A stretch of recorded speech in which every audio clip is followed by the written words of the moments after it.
Oke, jadi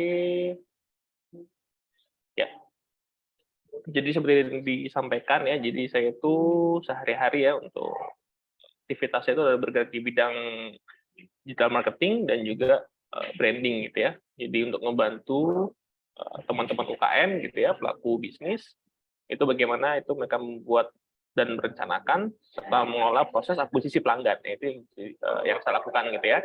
Nah, mungkin sebelum saya mulai, saya pengen tahu dulu nih buat teman-teman yang hadir pada hari ini, mungkin boleh chat di kolom chat ya. Mungkin bisa perkenalkan diri juga ya. Sekarang lagi di mana, ya domisili di mana, kemudian kerjaannya apa nih. Saya juga pengen tahu nih ya teman-teman yang hadir ya. Boleh diketik di kolom chat.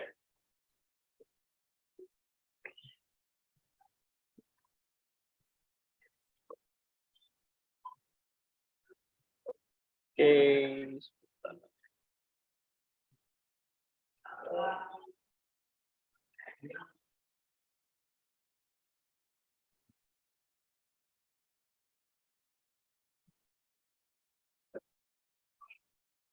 ya.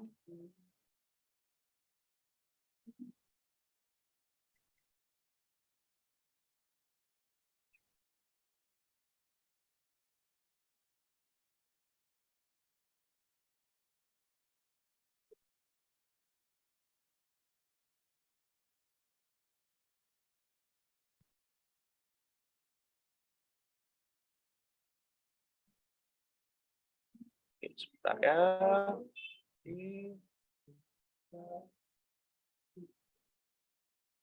Recording in progress. Oke. Ya, boleh ada yang share di kolom chat ya. Aktivitasnya apa, pekerjaannya apa ya, dan domisili di mana. Oke, selamat. Oke, Indri dari Marketing Avia. Oke, good. Siapa lagi? Silakan ya. Diisi di kolom chat ya. Ini dari mana aja, kerjaannya apa ya, dan dari mana asalnya. Mungkin bisa di-share. Sebelum kita mulai, jadi supaya kita sama-sama kenal ya. Jadi nggak cuma saya aja yang memperkenalkan diri ya, kita semua juga kenal. Dari marketing dapat media. Oke. Siapa lagi? Ayo. Oke, dari Bang Li. Good. Siapa lagi? Di sini kita hari ini ada 17, 15 ya, 16 orang ya. Oke. Ada yang kuliah juga dari Sales and Security. Good. Oke. Oke. Dari Buleleng, Sales Avia. Good. Jadi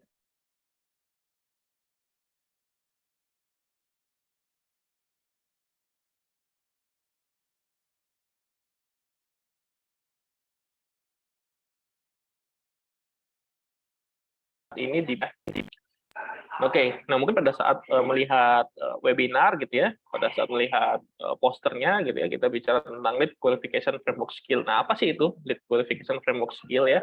Jadi kalau misalkan teman-teman apa googling gitu ya, itu kan banyak sekali ya definisinya ya. Nah, yang bisa saya ringkas itu adalah upaya untuk menentukan apakah prospek yang kita punya atau data kontak atau leads yang kita punya itu cocok untuk produk atau jasa tertentu. Kayak gitu. Jadi, nah kenapa ini perlu gitu ya? Kenapa kita harus ada lead qualification? Kenapa nggak semua orang aja yang kita dapat kontaknya, dapat WhatsApp atau email gitu ya, tinggal hubungin aja gitu. Kenapa harus dikualifikasi gitu ya? Tentu jawabannya adalah semua orang itu bukan customer kita. Ya, ini pernyataan dari Seth Godin ya. Mungkin teman-teman ada yang pernah dengar ya. Seth Godin itu world marketing guru ya, salah satu dia sama seperti Philip Kotler ya kalau teman-teman tahu ya. Jadi penulis buku tentang marketing, kemudian juga dan buku-bukunya rata-rata bestseller gitu ya, dan dikenal secara dunia gitu ya. Jadi Seth Godin mengatakan bahwa semua orang itu ya, everyone is not your customer. Jadi semua orang itu bukan customer kita gitu. Jadi kalau misalkan masih ada orang sales atau marketing yang bilang marketnya adalah semua orang, ya itu perlu ikut workshop lagi gitu ya, seperti ini gitu ya. Karena nggak semua, kenapa bisa seperti itu ya? Kalau kita tahu merek Aqua yang jualan air mineral gitu ya, air mineral kan dikonsumsi oleh semua orang. Tapi perusahaan Aqua sendiri pun dia tidak menargetkan semua orang gitu ya. Kalau misalnya teman-teman lihat di campaign-campaignnya Aqua ya atau mungkin Coca-Cola itu pasti campaign-nya campaign yang segmented. Jadi nggak semua orang dia targetin. Contoh misalkan yang campaign yang Aqua itu yang terkenal itu kan yang hashtag ada Aqua itu kan. Jadi itu menargetkan orang-orang yang bekerja di kantor gitu ya, yang butuh butuh konsentrasi seperti itu. Nah itu yang disasar oleh Aqua gitu ya. Jadi orang-orang yang butuh konsentrasi pada saat bekerja. Jadi bukan semua orang yang disasar. Semua orang butuh Aqua, butuh. Apakah orang makan butuh minum? Butuh. Tapi apakah pada saat itu si Aqua itu fokus ke sana marketingnya? Enggak. Dia fokus kepada perilaku tertentu pada saat itu, ya. Nah, tentunya perusahaan sebesar itu pun dia akan menggilir atau mengganti segmennya lagi supaya pelan-pelan nih, ya, dari orang yang butuh air mineral untuk konsentrasi pada saat bekerja, kemudian diganti lagi pada saat lagi di kendaraan, kemudian lagi macet, ya butuh Aqua gitu ya untuk menjagakan dirinya seperti itu. Jadi setiap produk itu punya segmennya sendiri-sendiri ya pada saat waktu tertentu gitu ya. Seperti itu. Jadi tujuan dari lead qualification itu adalah untuk memastikan bahwa ini benar-benar untuk customer kita, bahwa produk-produk yang kita tawarkan itu cocok dengan data atau prospek yang kita punya, seperti itu ya. Oke, nah sekarang alasannya ya kenapa ya? Ada 3 nih yang saya temukan ya dari pengalaman saya sudah ngebantu klien, kemudian juga dari pengalaman pribadi gitu ya dalam menjalankan bisnis gitu ya. Ada 3 hal nih kenapa kita perlu melakukan lead qualification dan mungkin teman-teman sini ada yang sudah melakukannya gitu ya. Nah, alasannya kenapa? Yang pertama adalah supaya closing rate tenaga penjualan meningkat gitu. Mungkin ada teman-teman di sini di luaran sana gitu ya, dapat daftar nama atau data leads atau data prospek itu dari marketing atau dari perusahaan ya dikasih ini ada 100 nama yang perlukan follow up ya sebagai orang sales. Nah, kemudian dari 100 nama itu ternyata yang closing cuman 10 gitu ya. Nah, itu berarti 10% closing rate-nya ya. Sekarang bagaimana supaya itu meningkat? Nah, ternyata dari 10 itu harusnya dari 100 yang diterima itu kita kualifikasi dulu sebelum diberikan ke orang sales. Jadi sehingga closing rate yang dihasilkan oleh si orang sales itu meningkat. Artinya gini, kira-kira 100 leads atau 100 data prospek yang diberikan ke sales itu benar-benar qualified tidak untuk dijual lead gitu. Jadi kalau ternyata dari 100 leads itu cuma 50 yang siap dijualin, artinya 50 lainnya ini bukan leads yang cocok untuk bisnis kita gitu loh. Ya, jadi supaya si orang sales itu sendiri tidak banyak buang-buang waktu dalam artian kalau memang dia itu bisa follow up 50 orang yang berkualitas, kemungkinan closing rate-nya itu bisa di atas 30%. Bahkan bisa sampai di angka 50-70%. Nah, itu loh closing rate pentingnya karena memang kebanyakan di luar sana itu misalkan gini, marketing bikin campaign, kemudian dapat 100 kontak leads. Kemudian diberikan ke orang sales. Ternyata orang sales cuma bisa follow up dari 100 itu cuma dapat 10 penjualan. Yang disalahin orang salesnya. Padahal belum tentu, bisa jadi yang salah bukan salesnya, tapi yang salah adalah leads-nya itu sendiri yang kurang berkualitas seperti itu. Jadi kayak ngambil data itu ngawur gitu ya. Dapat dari mana tuh main dikasih orang sales aja gitu ya, tanpa kita lihat dulu apakah ini memang siap dijualin atau tidak seperti itu ya. Nah, ini kesalahan umum yang sering terjadi gitu ya. Kemudian yang kedua adalah agar tim marketing dan penjualan lebih produktif. Jadi kembali lagi tadi di alasan awal gitu ya. Ketika orang marketing bikin campaign, entah dia bikin event, entah dia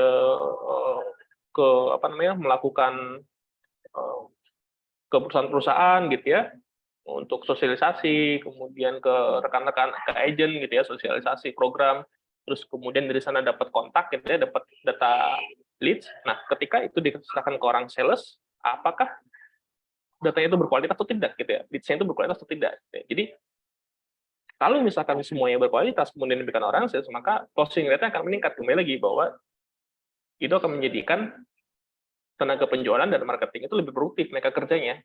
Jadi nggak lempar-lemparan tugas. Oh ini orang marketing ini salah nih karena leads-nya nggak bagus gitu. Oh ini orang sales-nya ini nggak bagus nih karena nggak bisa follow up. Nah itu kan berantem. Nah makanya kenapa perlu adanya leads qualification framework supaya di marketing dan di penjualan tuh punya kacamata yang sama gitu ya, melihat sebuah data seperti itu. Kemudian yang ketiga adalah reputasi perusahaan atau produk itu terjaga. Karena gini, saya punya klien yang dia itu punya ini ya, sekolah, ya ambillah sekolah gitu ya. Dia itu hanya menerima, ini sekolah yoga gitu ya, dia hanya menerima orang yang bisa diajak ngobrol. Gitu. Maksudnya gini, kalau misalkan dia melakukan sales call gitu ya, kalau misalkan owner itu melakukan sales call, terus kemudian ketika dari sales call itu si orang itu tidak mau diajak ngobrol dalam arti, oh saya nggak mau diskusi, saya maunya langsung berapa harganya gitu. Nah, itu langsung di reject sama dia nggak mau nerima, ditolak sama dia. Kenapa? Karena dia ingin menjaga reputasi perusahaannya. Dalam artian begini, karena dia itu ingin menjaga ekosistem dari sekolahnya dia nggak mau orang-orang yang masuk sini orang-orang yang dalam tanda kutip rebel gitu ya, atau dalam tanda kutip itu nggak mau nurut gitu ya. Jadi dari awalnya sudah melakukan kualifikasi seperti itu. Jadi kenapa? Supaya reputasi perusahaan dia atau produknya dia terjaga gitu ya. Bahkan juga misalkan dia juga punya restoran gitu ya, dan nggak semua orang itu bisa masuk ke restoran dia gitu. Jadi dia benar-benar menjaga supaya apa? Supaya reputasinya bagus seperti itu. Nah, makanya kenapa kita perlu adanya lead qualification ya. Dan mungkin selain 3 ini juga akan ada banyak lagi alasan-alasan lain ya. Mungkin teman-teman nanti akan temukan di lapangan seperti itu ya. Oke. Nah, kemudian bagaimana proses-prosesnya gitu ya dari awal sampai akhir gitu ya. Nah, teman-teman sudah paham nih ya pentingnya apa itu lead qualification, kemudian pengertiannya segala macam gitu ya. Nah, sekarang kita akan masuk nih ke bagaimana prosesnya dari awal sampai akhir gitu ya. Nah, sebelum saya jelasin ini ya, saya pengen teman-teman ketik angka 7 ya di kolom chat. Nah, supaya saya memastikan nih bahwa teman-teman ini benar-benar hadir gitu ya. Silakan. Bagus, 7. Oke, Wika, Alfa, Harta, bagus. 7. Ketik lagi angka 7 di kolom chat, silakan. Saya tunggu. Oke, bagus, bagus. 3 orang, 4. Oke, lanjut 5 lagi, ayo. Saya pengen lihat nih teman-teman aktif tidak, ayo. Good. Oke ya. Oke, bagus. Siap. Nah, jadi itu ya. Jadi kita sekarang lanjut ke karena ini kenapa saya perlu minta teman-teman tuh chat gitu ya, karena kita akan masuk ke fase yang mungkin agak mikir sedikit gitu ya. Jadi di sini kan kita bisa lihat bahwa si leads ini ya masuk gitu ya, masuk kemudian kita melakukan namanya qualify. Nah, qualify di sini itu kita menentukan apakah dia bisa kita terima atau tidak. Kalau misalkan dia bisa, maka akan masuk ke sales proses. Kalau misalkan tidak bisa, maka dia balik lagi ke marketing proses. Nah, seperti apa jelasnya ya, saya akan coba berikan pelan-pelan gitu ya. Jadi dari leads ini kan datang dari orang-orang marketing ya, bikin event, yang tadi ya bikin event, kemudian sosialisasi, kemudian bikin campaign di Facebook gitu ya.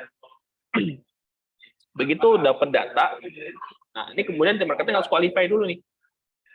Apakah leads yang didapat itu sesuai dengan apa yang kita butuhkan? Nah, sesuai atau tidaknya ini kita akan bahas setelah ini ya. Jadi standar kualifikasinya itu seperti apa? Nah, itu kita akan bahas. Ya.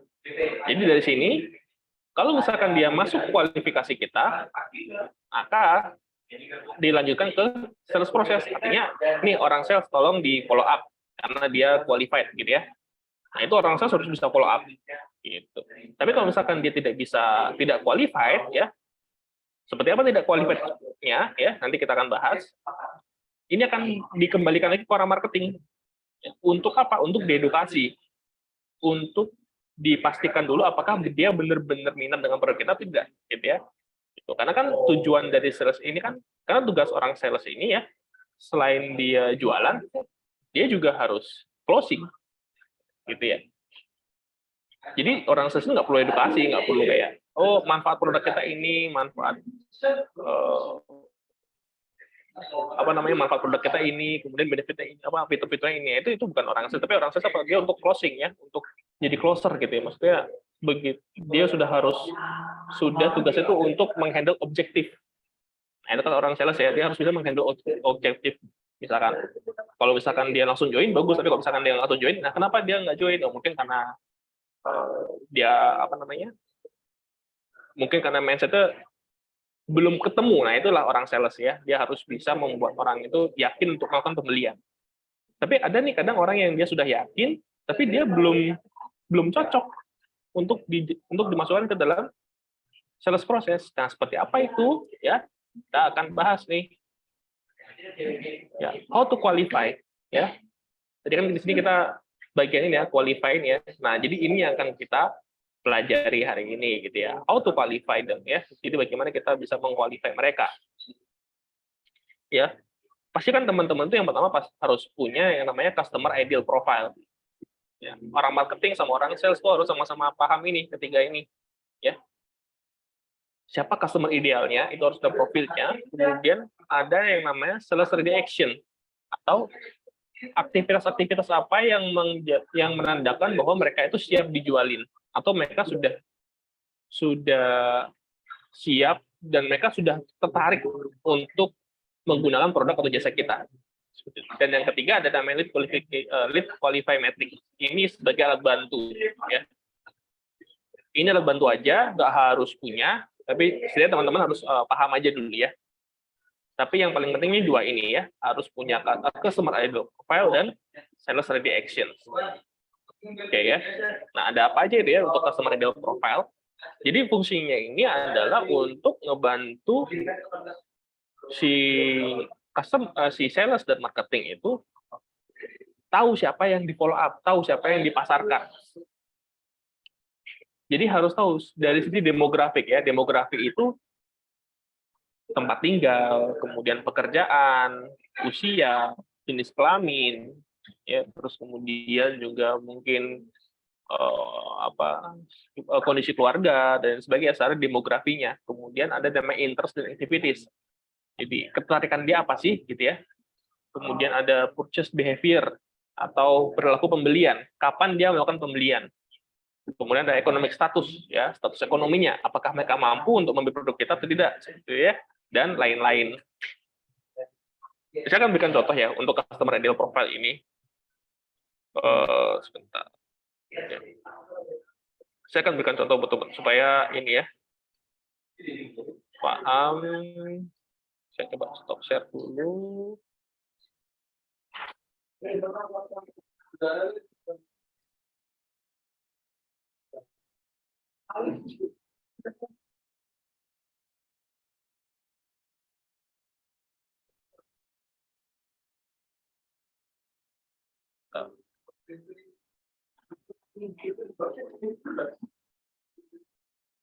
Oke ya, jadi misalkan kita bicara soal customer ideal profile. Oke. Kita harus punya kriteria siapa aja sih yang menandakan bahwa customer ini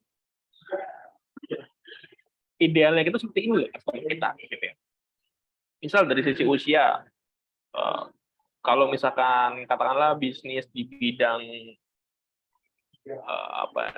sekolah gitu ya, sekolah kampus ya, yang jadi customer siapa aja? Oke.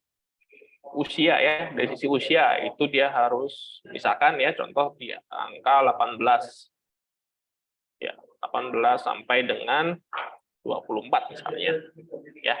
Kemudian dari pekerjaan ya atau aktivitas terakhir itu dia adalah SMA gitu ya, sederajat. Kemudian siapa lagi yang jadi mungkin dari tempat tinggalnya ya, ibu kota gitu ya, ibu kota. Ini contoh aja ya, teman-teman nanti bisa menyesuaikan ya, ibu kota provinsi misalkan ya. Jadi dia tinggalnya di ibu kota provinsi. Terus kemudian dari, kalau misalkan teman-teman mau juga nggak masalah ya, misalkan masukkan kondisi ekonominya, ekonomi ya. Ini bisa menjadi satu pertimbangan apakah dia itu mau dan mampu untuk membeli produk-produk kita gitu ya. Terus kemudian bahkan ada kalau di luar sana itu sampai ke status kreditnya dia, atau kalau dalam istilah kita tuh BI checking ya.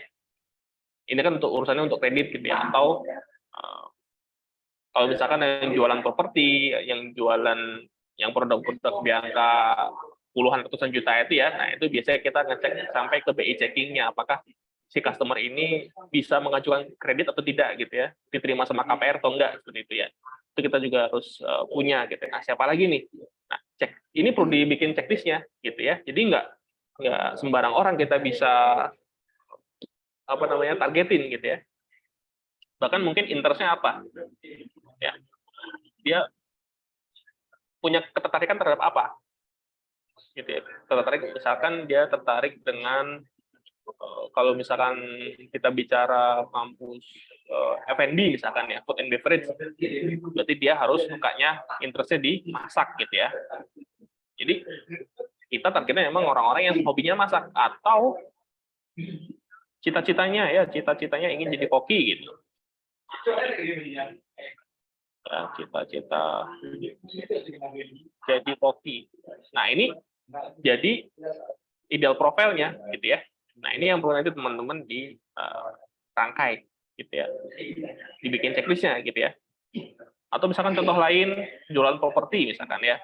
Customer ideal profile untuk properti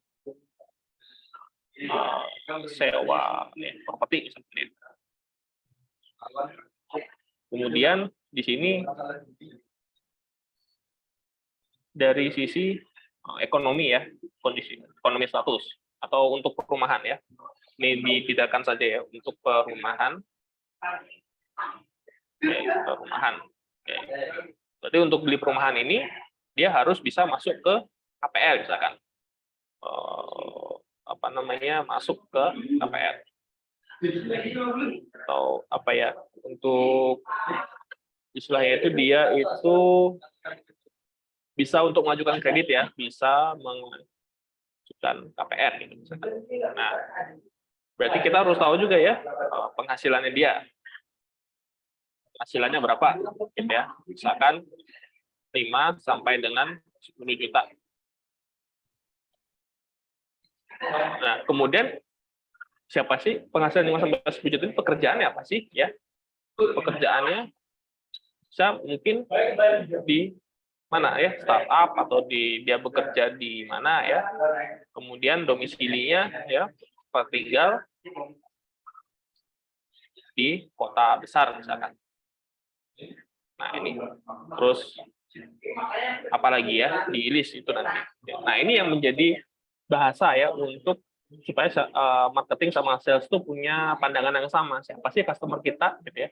Karena ini kan biasanya kalau misalkan contohnya itu kan yang dulu itu menjadi contoh kalau misalkan di mall gitu ya. Oh, orang yang punya pakaian seperti ini, yang pakai baju merek ini, yang pakai celana merek tertentu gitu ya, yang pakai jam merek tertentu, yaitu customer yang ideal kayak gitu ya. Nah, ini yang bisa biasa dipakai oleh teman-teman yang di mall gitu ya. Walaupun itu nggak baku ya, itu masih bisa berubah. Ada juga yang bikin kriteria itu berdasarkan belief-nya, kepercayaannya terhadap sesuatu, itu juga bisa gitu ya. Kalau misalkan yang jualan asuransi, nah itu biasanya dia juga ada belief-nya ya. Belief itu kepercayaan dia. Percaya itu kan nggak cuma agama ya, tapi juga kayak misalkan kalau nyapu nggak bersih nanti berewokan. Nah itu kan kalau misalnya nyapunya nggak bersih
Oke, selamat sore peserta.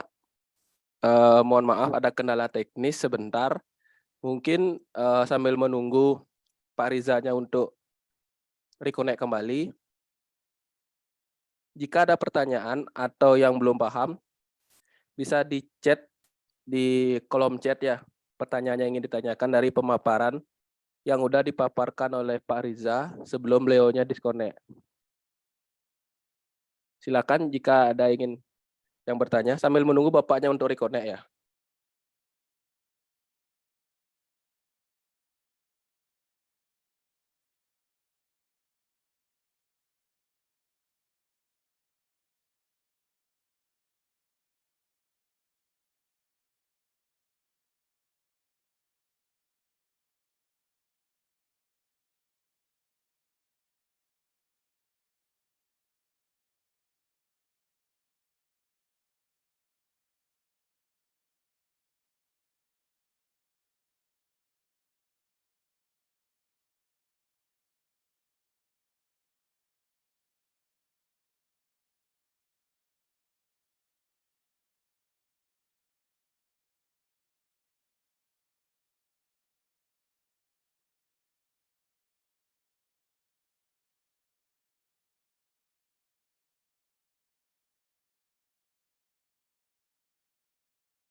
Cek.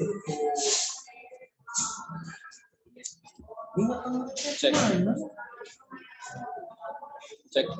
Cek gimana Pak Riza? Oke. Bisa kita lanjut? Oke. Bisa sebentar saya coba share screen ya dari sini. Bisa buka. Oke.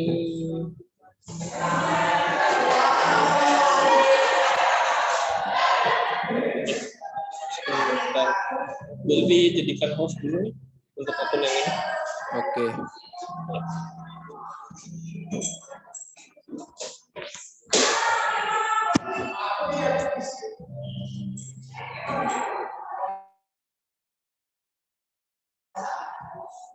Sudah Pak? Gimana Pak Riza? Sudah?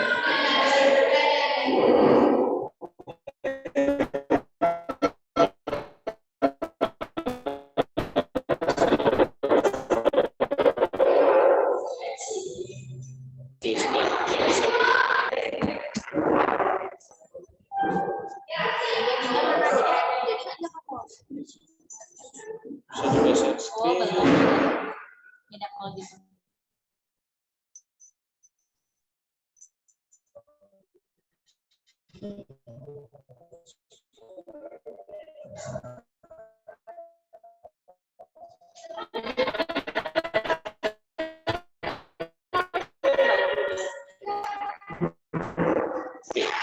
Sudah.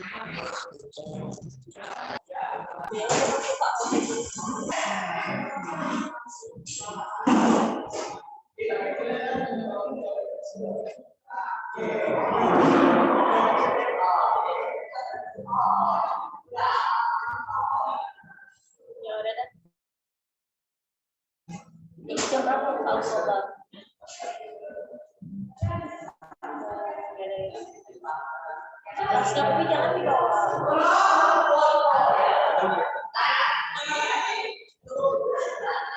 Tasnya Ruby jangan di bawah.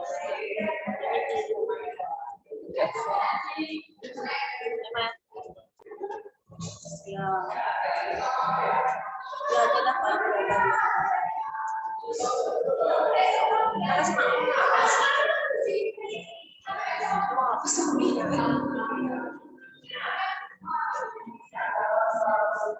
Pakai baju Paris, ya lupa mau pakai baju Paris.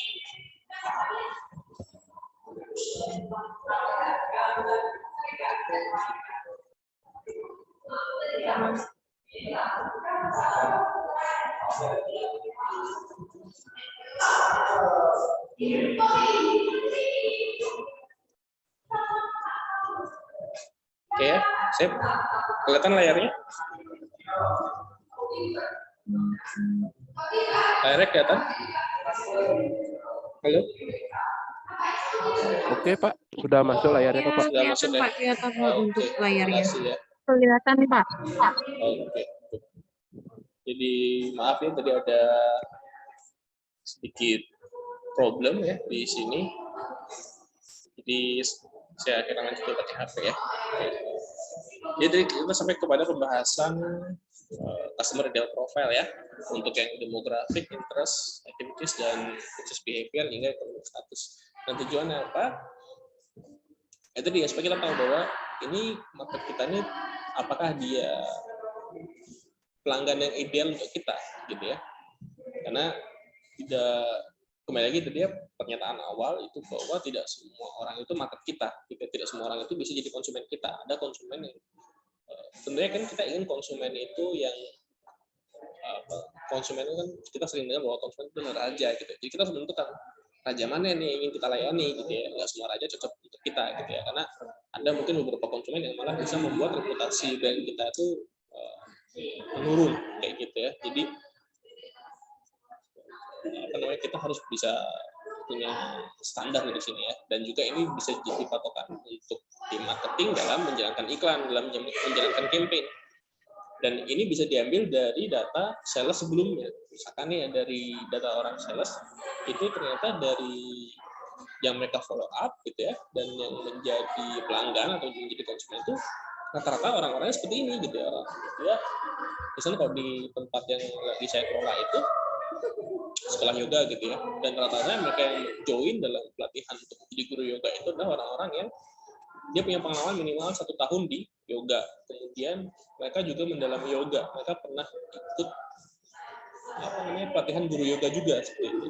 Jadi itu lebih mudah di closing dibandingkan dengan mereka yang nggak tahu apa itu yoga, apa yang mereka itu cuma sekedar hobi aja gitu ya. Nah, itu sulit di closing. Tapi yang lebih mudah di closing adalah orang-orang yang sudah pernah, yang rajin ikut yoga, seminggu bisa 3 kali untuk yoga gitu ya. Bahkan setiap pagi mereka melakukan yoga gitu. Jadi orang-orang yang sudah menjadikan yoga itu sebagai bagian dari kehidupannya. Nah, itu yang lebih mudah di closing dibandingkan dengan orang yang cuma pengen tahu, orang yang ya cuma iseng aja saya pengen jadi guru yoga tapi mereka kayak basic gitu ya. Nah, itu agak sulit di closing seperti itu. Jadi para marketing pun ketika menjalankan campaign, dia akan menyasar orang-orang seperti itu gitu ya. Misalkan dari mana kita tahu bahwa orang ini punya pengalaman di yoga atau mereka benar-benar menjadikan yoga itu dalam kehidupannya gitu ya. Nah, mereka pasti tahu istilah-istilah gelap yoga gitu ya, seperti ajaran yang dibaca, kemudian juga ada komunitas-komunitas tertentu gitu ya yang mesti mereka ikuti seperti itu. Nah, itu dengan adanya kriteria tersebut dari orang sales ya, dari data-data sebelumnya itu bisa dijadikan sebagai customer ideal profile seperti itu. Dan ini bisa terus dikembangkan dengan seiring aktivitas penjualannya gitu ya. Kalau misalkan dari penjualan ternyata kita menemukan ada kriteria baru, ya ini bisa diupdate gitu ya. Jadi ini dokumen yang bisa teman-teman update terus, bisa terus dikembangkan gitu ya seiring dengan aktivitas marketing dan sales yang dijalankan seperti itu. Itu untuk customer ideal profile. Kemudian yang kedua adalah sales ready actions. Artinya apa saja sih aktivitas-aktivitas yang harus dilalui oleh calon konsumen itu sebelum di follow up oleh orang sales. Misalkan mereka harus mengunjungi landing page kita dulu gitu ya. Step 2, mereka harus mengisi nama, email, dan nomor HP. step ketiga mereka harus menghubungi kita melalui WhatsApp. Nah, seperti itu ya. Jadi seperti itu. Nah, jadi itu langkah-langkah yang harus dilalui. Atau ada juga yang seperti ini. Pertama mereka harus ya ke website kita gitu ya, landing page. Kemudian yang kedua mereka harus menonton video kita gitu ya. Kemudian yang ketiga setelah mereka menonton video kita, mereka harus chat mengisi nama, email, dan nomor HP. Setelah mereka mengisi nama, email, nomor HP, baru mereka bisa kita follow up. Kenapa begitu? Karena begini, ada beberapa kasus di tempat yang saya kelola itu lagi ya. Kenapa mereka harus menonton video dulu sebelum kita closing? Karena lebih mudah untuk meng-closing mereka yang sudah menonton video kita lebih dulu. Ini dari pengalaman sales sebelumnya. Jadi itu dijadikan SOP oleh perusahaan yoga tersebut, dijadikan SOP sehingga begitu ada list masuk sebelum kita follow up, dia harus nonton video dulu. Kalau dia belum nonton video, kita nggak follow up. Nah, itu jadi harus ada aktivitas-aktivitas yang menjadi indikator bahwa orang ini siap dijualin. Gitu. Jadi aktivitasnya apa aja itu juga ditulis. Jadi yang selain ada ideal profile ya, yang menjadi customer ideal itu juga harus ada aktivitasnya apa aja nih yang menjadikan indikator bahwa dia siap dijualin seperti itu. Ada beberapa kasus misalkan ada orang yang datang ke toko kita gitu ya, kemudian dia langsung minta ketemu sama orang salesnya. Mungkin dia penasaran, mungkin dia mungkin dia itu cuma sekedar ingin tahu aja produknya apa yang dijual harga berapa gitu ya. Orang-orang seperti itu dia kan tidak melalui proses edukasi dulu kan, mereka langsung, karena mereka mungkin sudah tahu tentang brand kita, jadi mereka langsung aja ke orang sales gitu kan, tidak melalui proses nonton video dulu atau segala macam gitu ya. Itu nggak masalah selama apa? Selama dia sesuai dengan profil idealnya gitu ya, dan juga dia tetap mau untuk melalui proses-proses yang sebelum ketemu orang sales tuh biasanya ada yang memastikan dulu ya, ini Pak sebelum ketemu tim sales kita atau sebelum bikin janji ya dengan kita, mungkin bisa nonton videonya dulu gitu ya. Jadi memastikan bahwa dia itu benar-benar masuk dalam flow kita, masuk dalam sistem gitu ya. Jadi sebisa mungkin walaupun mereka nge-bypass gitu, tetap melalui dengan SOP yang sudah dibikin untuk memastikan bahwa tim sales kita ini harus produktif kerjanya gitu ya, nggak sekedar ngobrol-ngobrol aja, tapi juga harus closing gitu ya. Nah ini harus ada namanya sales action. Nah yang ketiga itu ada lead qualification matrix yang bisa membantu teman-teman untuk memetakan apakah mereka siap dijual atau tidak gitu ya. Ini ada yang di atas ini ada good fit ya, yang di kolom bawah ada poor fit. Nah good fit itu apa? Good fit itu artinya orang yang sesuai dengan customer ideal profile kita. Kemudian yang poor fit itu mereka yang tidak sesuai dengan customer ideal profile kita. Gitu ya. Kalau misalkan dia sesuai, nah apakah mereka itu sales ready atau sales unready? Ya, apakah mereka siap dijualin atau tidak? Misalkan mereka good fit, ya, sales ready, taunya apakah dia siap dijualin atau tidak itu dari yang ini ya, sales action ini ya, step 1, apakah mereka sudah melalui step 1, step 2, step 3 gitu ya. Kalau mereka belum melalui itu, berarti mereka belum siap dijualin. Walaupun kita maksa gitu ya, oh saya tahu kok mas orangnya, saya temannya dia nggak perlu dah nonton video, saya tahu dia kok gitu. Biasanya yang seperti itu ketika dijualin ya nggak closing juga gitu ya. Mungkin ada teman-teman pengalaman luar sana seperti itu ya, dan saya juga mengalami gitu. Walaupun misalkan dia skip satu proses gitu ya, walaupun dia jadi konsumen, jatuhnya dia akan tidak fit dengan produk atau jasa yang kita tawarkan. Jadi mereka tidak merasakan experience-nya gitu. Seperti itu. Jadi kayak dan resikonya dia bisa komplain. Karena dia tidak melalui ekspektasinya tidak terbangun ketika akan menggunakan produk atau jasa kita seperti itu. Jadi makanya kenapa tadi itu ya tujuannya adalah supaya untuk menjaga reputasi seperti itu. Karena jangan sampai nanti konsumen masuk itu malah menjadikan brand kita buruk di mata mereka seperti itu. Karena ekspektasi mereka tinggi gitu ya. Begitu pakai produk kita lah kok gini aja gitu ya. Karena mereka nggak melalui proses tidak melalui proses yang step by step itu seperti itu. Nah, di sini ada namanya hand resist ya. Hand resist itu orang yang ingin langsung ketemu orang sales. Kalau misalkan dia itu good fit ya, tetap kita layani, tapi pastikan juga bahwa dia itu sales ready seperti itu ya. Ada orang yang mungkin poor fit ya, dia itu tidak sesuai dengan ideal market kita. Kalau mau langsung dilayani oleh tim penjualan boleh, tapi pastikan juga bahwa mereka itu sales ready seperti itu ya. Ya, hand resist itu orang-orang yang tiba-tiba nelpon ke kantor kita, orang yang tiba-tiba datang ke kantor terus ingin nanyain brosur kayak gitu ya. Nah, itu dia yang hand resist istilahnya. Jadi dia mengajukan diri untuk jualin. Kalau sales ready dan ready itu biasanya orang-orang yang kita follow up. Nah, itu bedanya ya.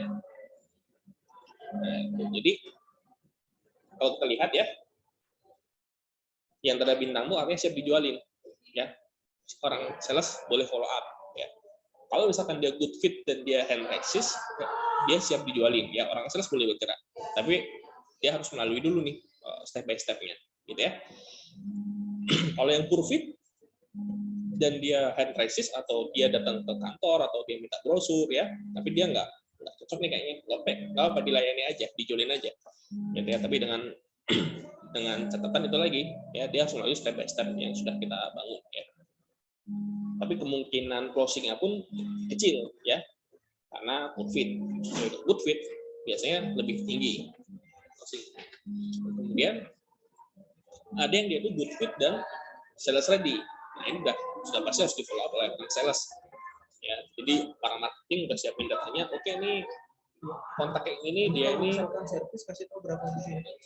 Kalau misalkan dia itu good fit ya, sesuai dengan ideal profile dan dia sudah melalui step by step-nya ya, nah itu harus di follow oleh sales gitu ya. Seperti itu.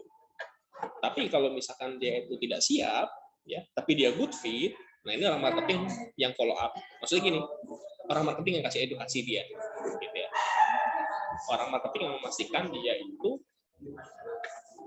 melalui step by step ini. Misalkan dia harus masuk ke website ya, dia harus isi nama, email, nomor HP, kemudian dia harus nonton video misalkan ya, kemudian dia harus menghubungi kita lewat WhatsApp gitu ya. Jadi apa step by stepnya itu teman-teman yang harus bikin berdasarkan pengalaman dari sales sebelumnya gitu ya. Nah, ini mungkin bisa didata dari sales sebelumnya. Kira-kira konsumen-konsumen yang sudah menjadi pelanggan ini mereka melalui step by step apa aja ya, melalui langkah-langkah apa aja sehingga mereka mau beli dibandingkan dengan yang tidak. Seperti itu bisa dijadikan standar SOP. Nah, kemudian kalau yang dia itu poor fit ya, tidak sesuai dengan ideal customer kita, tapi dia itu melalui semua touch point kita gitu ya, ada dua kemungkinan. Yang pertama, mungkin dia itu memang walaupun dia kayak katakanlah misalkan nggak punya uang gitu ya, katakanlah saya pengen beli iPhone gitu ya, saya nggak punya uang, tapi saya datang ke tokonya, saya lihat brosurnya, saya masuk ke websitenya, saya daftar ke iCloud, saya langganan newsletter dia gitu, semua saya ikuti, tapi saya nggak beli. Jadi saya mengikuti step by step yang Apple punya, ya, yang si perusahaan Apple itu punya, tapi saya nggak sesuai dengan ideal marketnya, ya, karena saya nggak punya uang misalkan gitu ya, nggak punya uang buat beli. Jadi itu pertama. Yang kedua, jadi orang yang memang penasaran, pengen banget tapi belum mampu gitu ya, jadi mungkin next time ya orang sales follow up. Yang kedua bisa jadi emang dia itu kompetitor kita gitu ya, yang lagi mencoba untuk ya melihat bagaimana sih proses penjualan kita gitu. Itu biasalah dalam dunia bisnis gitu ya, ada apa istilahnya itu ya, supaya mata-mata, tapi itu nggak masalah lah ya, itu kita nggak butuh kita. Jadi solusinya apa? Nah, ini adalah PR orang-orang marketing ya, supaya untuk menargetkan leads yang good fit ya, di posisi good fit itu. Jadi orang marketing harus mencari market yang good fit. Ya. Gitu. Kalau banyak yang poor fit, nah ini berarti orang marketingnya perlu di evaluasi gitu ya, supaya leads yang didapatkan itu good fit seperti itu. Kemudian ada poor fit yang unready ya, sudah good fit siap dipaksain lagi. Nah itu jangan di follow up gitu ya, karena kemungkinan tidak closingnya tinggi gitu ya. Karena saya juga ngalamin gitu ya, ketika saya bikin campaign gitu ya, campaign iklan, banyak nih yang kontak ke WhatsApp gitu ya, tapi tidak qualified semua. Maksudnya banyak yang kontak ke WhatsApp tapi poor fit semua, dan marketnya nggak cocok, mereka nggak tahu apa itu yoga, mereka nggak tahu, bahkan mereka cuman iseng, bahkan mereka ketika kita sales call gitu ya, mereka tanya ini programnya apa ya gitu ya, ini bayar apa enggak gitu ya, jadi ini jauh dari good fit gitu ya, sudah nggak tahu apa itu yoga, nggak tahu lagi itu program apa yang dia klik WhatsApp itu apa tuh dia nggak tahu, jadi benar-benar yang unready, nggak siap sama sekali untuk dijualin. Jadi ketika kita bikin campaign ya, misalnya seorang marketing bikin campaign dan ternyata ini contoh dari ini ya, contoh untuk yang sales ready di klien yang saya handle itu, kita kan bikin beberapa step dari iklan, kemudian klik ke landing page. Nah di landing page itu dua opsi, mereka langsung klik ke WhatsApp atau ngisi form. Dan ternyata dari hasil itu, yang klik yang ngisi form itu lebih sales ready, ya, lebih siap dijualkan, lebih siap dijualin dibandingkan dengan mereka yang hanya klik WhatsApp aja, seperti itu. Bahkan kita banyak banget dapat orang yang klik WhatsApp itu nggak ada yang siap jualin sama sekali. Ada paling saya kecil, tapi yang mereka mengisi form, kemudian mereka mendapatkan email, mereka klik link di email, ya, kemudian terhubung ke WhatsApp kita, itu lebih mudah dijualkan. Lebih mudah dijual karena mereka selesai di action seperti itu. Nah, jadi itulah fungsinya dari lead qualification matrix. Lead qualification 3 ini ya. Jadi teman-teman tahu nih mana yang marketing, mana leads yang siap dijualin, mana yang tidak gitu ya. Seperti itu. Nah, terus tadi ada yang tanya ya, leads di marketing itu apa ya? Nah, leads itu adalah data atau kontak atau prospek yang siap di follow up oleh orang sales, yaitu leads ya. Jadi data kontak lah, nama, email, nomor HP seperti itu namanya leads ya. Kalau itu kan bahasa Inggrisnya, kalau bahasa Indonesia biasanya nyebutnya prospek gitu.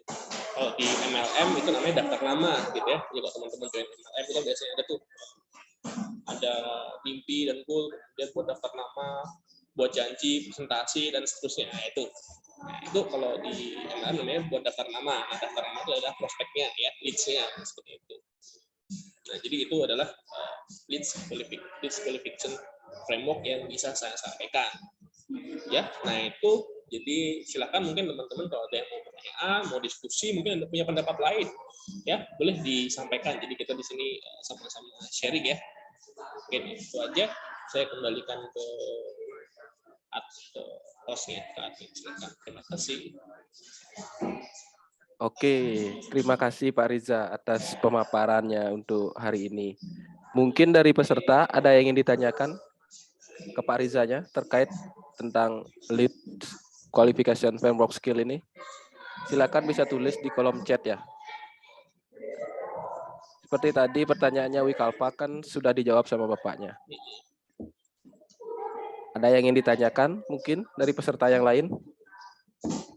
Mungkin ada yang ngerti ini bahasnya apa sih? Silakan. Ya, kita buka ke sesi tanya jawab sekarang.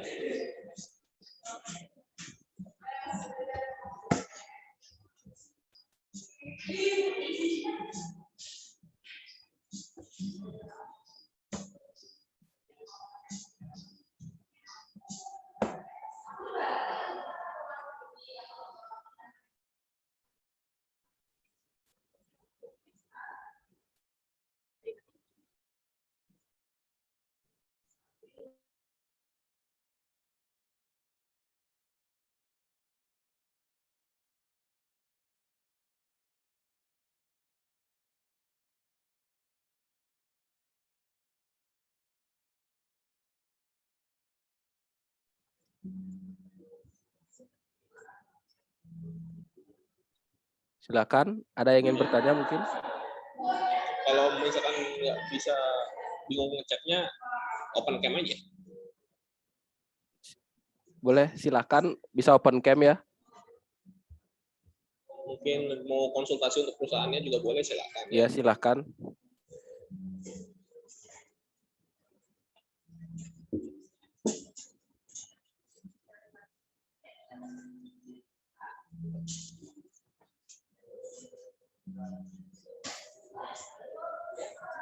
Silakan bisa open cam jika ada yang ingin bertanya.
Oke, ada yang bertanya mungkin?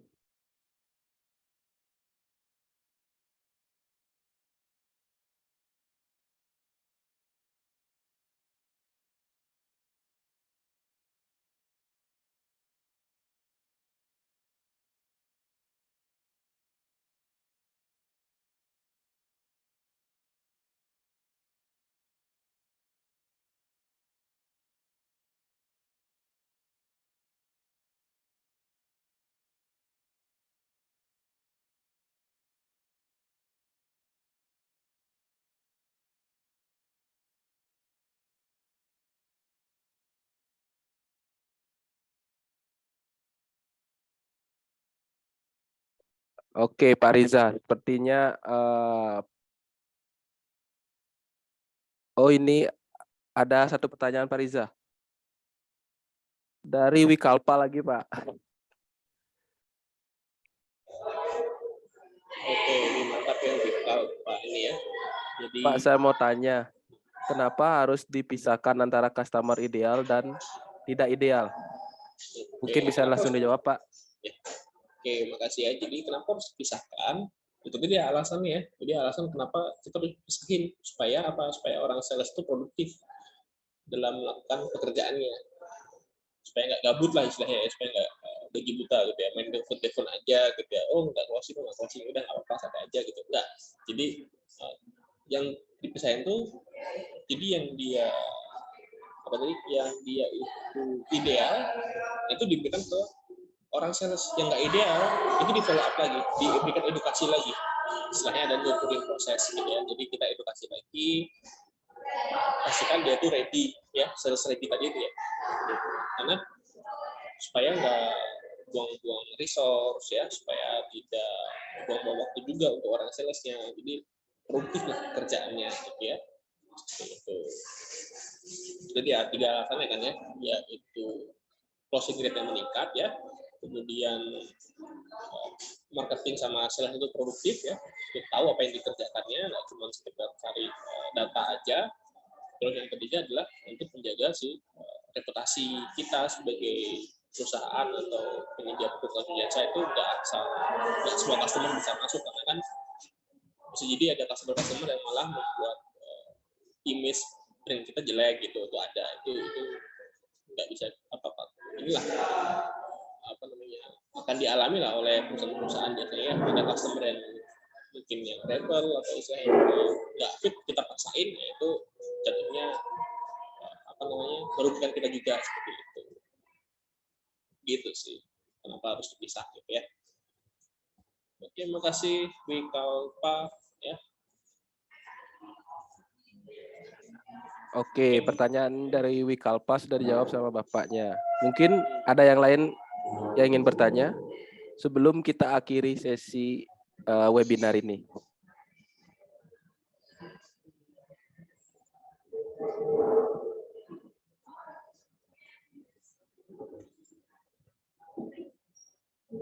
Oke, sepertinya tidak ada yang bertanya lagi, Pak. Mungkin sebelum diakhiri, mungkin bisa memberikan kesimpulan atau pesan akhir dari poin dari webinar ini, Pak. Silakan, Pak Riza. Oke, terima kasih.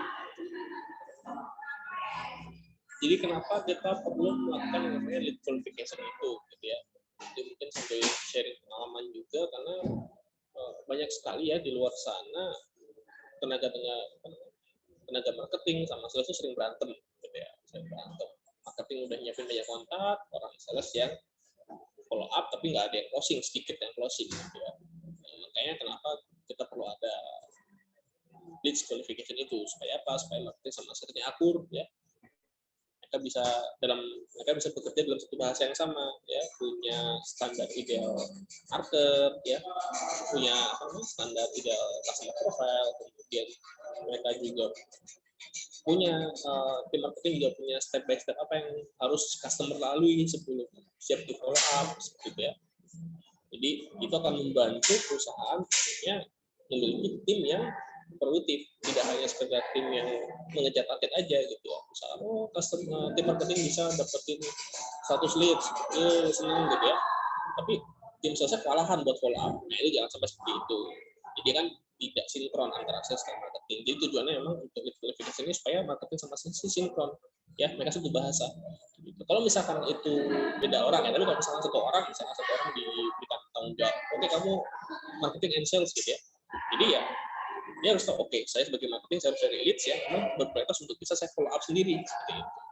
Untuk pemilik bisnis juga sama. Jadi kalau misalkan business owner, gitu ya, jualan, business owner pun juga harus tahu mana yang bisa dia jadikan sebagai customer, mana yang tidak, gitu ya. Karena tidak semua orang bisa jadi customer kita, gitu ya. Ada orang-orang yang memang mungkin belum perlu produk atau jasa yang kita tawarkan. Mungkin mereka punya komputer, ya silahkan pakai basic komputer.